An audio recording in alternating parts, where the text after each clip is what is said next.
गौतम बुद्ध की जीवन कहानी। नमस्कार दोस्तों, आज हम आपको महान संत और विश्व को अहिंसा का संदेश देने वाले गौतम बुद्ध के जीवन की प्रेरक कहानी सुनाने जा रहे हैं। उनकी जीवन यात्रा ने न केवल भारतीय समाज को बल्कि पूरे विश्व को नई दिशा दी है।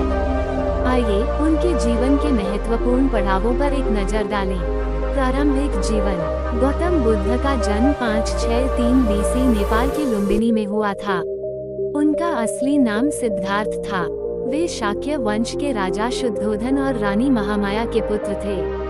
सिद्धार्थ का जन्म एक ऐसे समय में हुआ था जब भारत में धार्मिक और सामाजिक उथल-पुथल मची हुई थी। उनके जन्म से पहले रानी महामाया ने एक सपना देखा था, जिसमें एक सफेद हाथी उन्हें आकाश से नीचे आता दिखाई दिया। इस सपने को विद्वानों ने शुभ संकेत माना और भविष्यवाणी की कि सिद्धार्थ या तो एक महान राजा बनेंगे या एक महान संत। राजमहल का जीवन। सिद्धार्थ का पालन पोषण एक राजा के बेटे की तरह भोग विलास में हुआ।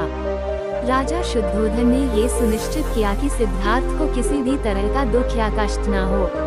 उन्हें सर्वश्रेष्ठ शिक्षा दी गई और शारीरिक और मानसिक रूप से उन्हें एक सक्षम योद्धा और प्रशासक के रूप में तैयार किया गया। जब वे 16 वर्ष के थे, उनका विवाह यशोधरा से हुआ।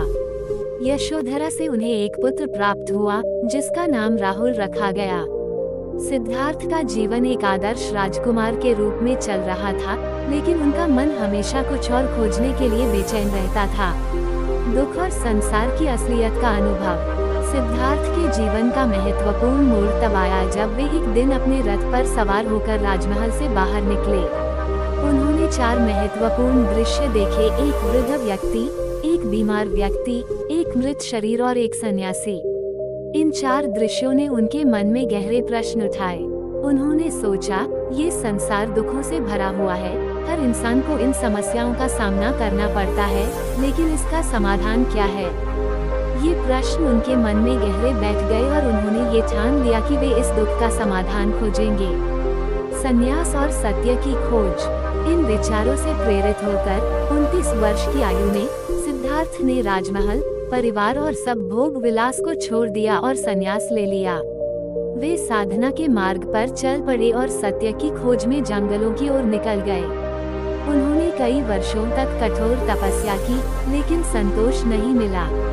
उन दिनों की मान्यता के अनुसार उन्होंने विभिन्न गुरुओं के पास जाकर उनसे ज्ञान प्राप्त करने की कोशिश की, लेकिन उन्हें वास्तविक ज्ञान की प्राप्ति नहीं हो पाई।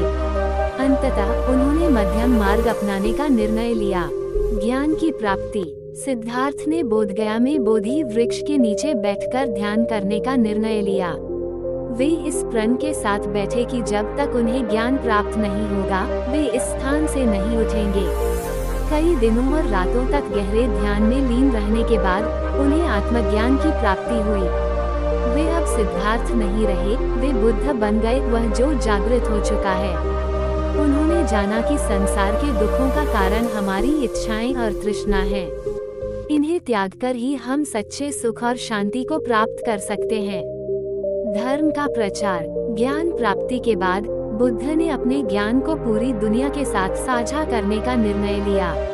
वे सारनाथ पहुँचे, जहाँ उन्होंने अपना पहला उपदेश दिया, जिसे धर्मचक्र प्रवर्तन कहा जाता है। इस उपदेश में उन्होंने 4 आर्य सत्य और अष्टांगिक मार्ग की व्याख्या की। 4 आर्य सत्य में संसार के दुख, दुख के कारण, दुख के अंत और दुख से मुक्ति का मार्ग बताया गया है। अष्टांगिक मार्ग में सही दृष्टि, सही संकल्प, सही वाणी, सही कर्म, सही आजीविका, सही प्रयास, सही स्मृति और सही ध्यान की आवश्यकता बताई गई है। बुद्ध ने अपने शिष्यों के साथ मिलकर धर्म का प्रचार किया और उनके अनुयायियों की संख्या धीरे धीरे बढ़ने लगी। वे समाज के हर वर्ग, चाहे वह राजा हो या साधारण व्यक्ति, सबको एक समान मानते थे और उन्हें धर्म का मार्ग दिखाते थे। महापरिनिर्वाण। गौतम बुद्ध ने लगभग 45 वर्षों तक भारत के विभिन्न हिस्सों में घूम घूम कर अपने उपदेश दिए। उनके उपदेशों ने समाज को नई दिशा दी और लाखों लोगों के जीवन में बदलाव लाया।